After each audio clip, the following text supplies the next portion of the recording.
বাংলাদেশ বেতার সিলেট। এখন শুনবেন স্থানীয় সংবাদ। আসসালামু আলাইকুম। আজ বৃহস্পতিবার 29 কার্তিক 11 জমাদেউল আউয়াল 14 নভেম্বর। বাংলাদেশ বেতার সিলেট সংবাদ পড়ছি রিফাত আরা। ডায়াবেটিস সুস্বাস্থ্যই হোক আমাদের অঙ্গীকার এই প্রতিপাদ্যকে সামনে রেখে সারা দেশের মতো সিলেটেও আজ পালিত হচ্ছে বিশ্ব ডায়াবেটিস দিবস। বিশ্বজুড়ে ডায়াবেটিস সম্পর্কে সচেতনতা বৃদ্ধির লক্ষ্যে প্রতি বছর এই দিনে পালন করা হয় বিশ্ব ডায়াবেটিস দিবস। সারা বিশ্বে ডায়াবেটিস রোগ ব্যাপক হারে বেড়ে যাওয়ায় বিশ্ব ডায়াবেটিস ফেডারেশন ও বিশ্ব স্বাস্থ্য সংস্থা 1991 সালে 14 নভেম্বরকে বিশ্ব ডায়াবেটিস দিবস ঘোষণা করে। উল্লেখ করা যেতে পারে 20 সালে ফ্রেডরিক ব্যান্টিং এর জন্মদিন এই 14 নভেম্বরকেই বিশ্ব ডায়াবেটিস দিবস হিসেবে ঘোষণা করা হয়। এই ফ্রেডরিক ব্যান্টিং ডায়াবেটিস রোগের চিকিৎসায় ব্যবহৃত ইনসুলিন আবিষ্কার করেন। অবশ্য এই ইনসুলিন আবিষ্কারের সঙ্গে আরেকজন বিজ্ঞানী চার্লস বেস্টো সম্পৃক্ত ছিলেন। ডায়াবেটিসকে মানুষের জন্য একটা নীরব ঘাতক হিসেবে অভিহিত করেছেন বিজ্ঞানীগণ। চিকিৎসকদের মতে খাদ্যাভ্যাস ও জীবন আচারে একটা সুশৃঙ্খল নিয়ম মেনে চললে ডায়াবেটিসকে দূরে রাখা সম্ভব। মণিপুরী সম্প্রদায়ের বৃহত্তম ধর্মীয় ঐতিহ্যবাহী উৎসব মহারাসলীলা আগামীকাল অনুষ্ঠিত হতে যাচ্ছে মৌলভীবাজারে।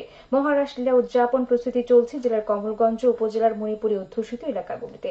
মণিপুরী সম্প্রদায়ের প্রধান ধর্মীয় মহোৎসব রাসলীলা উপজেলার মাধবপুর ও আদমপুরে মণিপুরী অধ্যুষিত গ্রামগুলিতে এখন রাস উৎসবের রং ফুটছে। মণ্ডপে মণ্ডপে চলছে রং করার কাজ।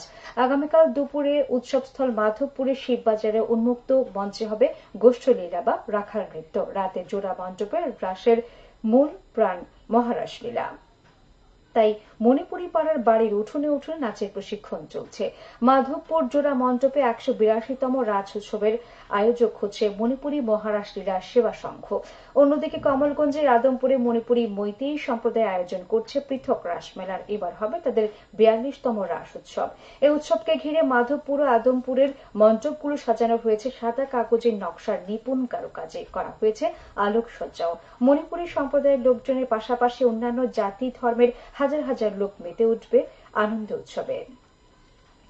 নিষিদ্ধ পলিথিন বর্জন করে পাটজাত পণ্য ব্যবহারে ঐক্য গড়ে শীর্ষক সেমিনার অনুষ্ঠিত হয়েছে গতকাল মৌলভীবাজার শহরের এম সাইফুর রহমান অডিটোরিয়ামে। সেমিনারে প্রধান অতিথি ছিলেন শাহজালাল বিজ্ঞান ও প্রযুক্তি বিশ্ববিদ্যালয়ের সাবেক উপাচার্য অধ্যাপক ডক্টর মুসলিউদ্দিন তারেক। এ সময় বক্তারা বলেন, নিষিদ্ধ পলিথিন ও একবার ব্যবহারযোগ্য প্লাস্টিক সামগ্রী পরিবেশ ও স্বাস্থ্য সুরক্ষায় ক্ষতিকর প্রভাব ফেলে। এতে সংশ্লিষ্ট বিভাগগুলোর ঊর্ধ্বতন কর্মকর্তা, চিকিৎসক, জনপ্রতিনিধি, ব্যবসায়ী, বিভিন্ন পরিবেশবাদী সংগঠন ও এনজিও প্রতিষ্ঠানের প্রতিনিধিগণ উপস্থিত ছিলেন।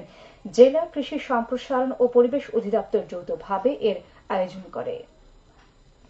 মুগ্ধতা ছড়াচ্ছে সিলেটের জৈন্তাপুর উপজেলার লাল শাপলার রাজ্য ডিবির হাওর। বাংলাদেশ ভারতের সীমান্তবর্তী মেঘালয় পাহাড়ের পাদদেশে অবস্থিত স্থানটি পর্যটকদের কাছে আকর্ষণীয় স্থানে পরিণত হয়েছে। প্রতিদিন কাক ডাকা ভরে ছুটে আসছেন পর্যটকরা। সীমান্তবর্তী মেঘালয়ের সবুজ পাহাড়ের পাদদেশে ডিবি বিল, ইয়াম বিল, হরফকাট বিল, কেন্দ্রি বিল সহ 900 একর জায়গায় এই লাল শাপলার রাজ্য। প্রতি বছর শরতের শেষ দিকে শাপলা ফুটতে দেখা যায়। গত কয়েকদিন থেকে এখানে নতুন ফুল ফোটায় বাড়ছে পর্যটকদের জন্য গঠন করা হয়েছে সুরক্ষা কমিটি। সন্তানকে সুশিক্ষিত সুনাগরিক হিসেবে গড়ে তুলতে সচেতনতামূলক মহাসমাবেশ অনুষ্ঠিত হয়েছে গতকাল মৌলভীবাজারের সদর উপজেলার বলিয়ারবাগ সরকারি প্রাথমিক বিদ্যালয়ে। এ সময় বক্তারা বলেন, সন্তানকে সুশিক্ষায় শিক্ষিত সুনাগরিক হিসেবে গড়ে তুলতে মায়েদের ভূমিকার কোনো বিকল্প নেই। এতে 150 শতাধিক মা উপস্থিত ছিলেন। তথ্য অধিদপ্তর এর আয়োজন করে। সিলেটের বিয়ানীবাজার উপজেলার লাউতা ইউনিয়নের কালীবাড়ি রাস্তার পাকাকরণ কাজ শেষ হয়েছে। তাই ব্যয় হয়েছে প্রায় 1 কোটি টাকা। স্থানীয় সরকার প্রকৌশল অধিদপ্তর নির্মাণ কাজ বাস্তবায়ন করেছে। এবারে শুনুন কৃষি সংবাদ। সিলেটের অঞ্চলের কৃষি উন্নয়ন প্রকল্পের আওতায় দিনব্যাপী কৃষক প্রশিক্ষণ অনুষ্ঠিত হয়েছে গতকাল। সরিষা, ভুট্টা, বোরো ধানের আধুনিক উৎপাদন কৌশল, সবজি চাষ ও আধুনিক প্রযুক্তির ব্যবহার সম্পর্কে কৃষকদের প্রশিক্ষণ দেওয়া হয়।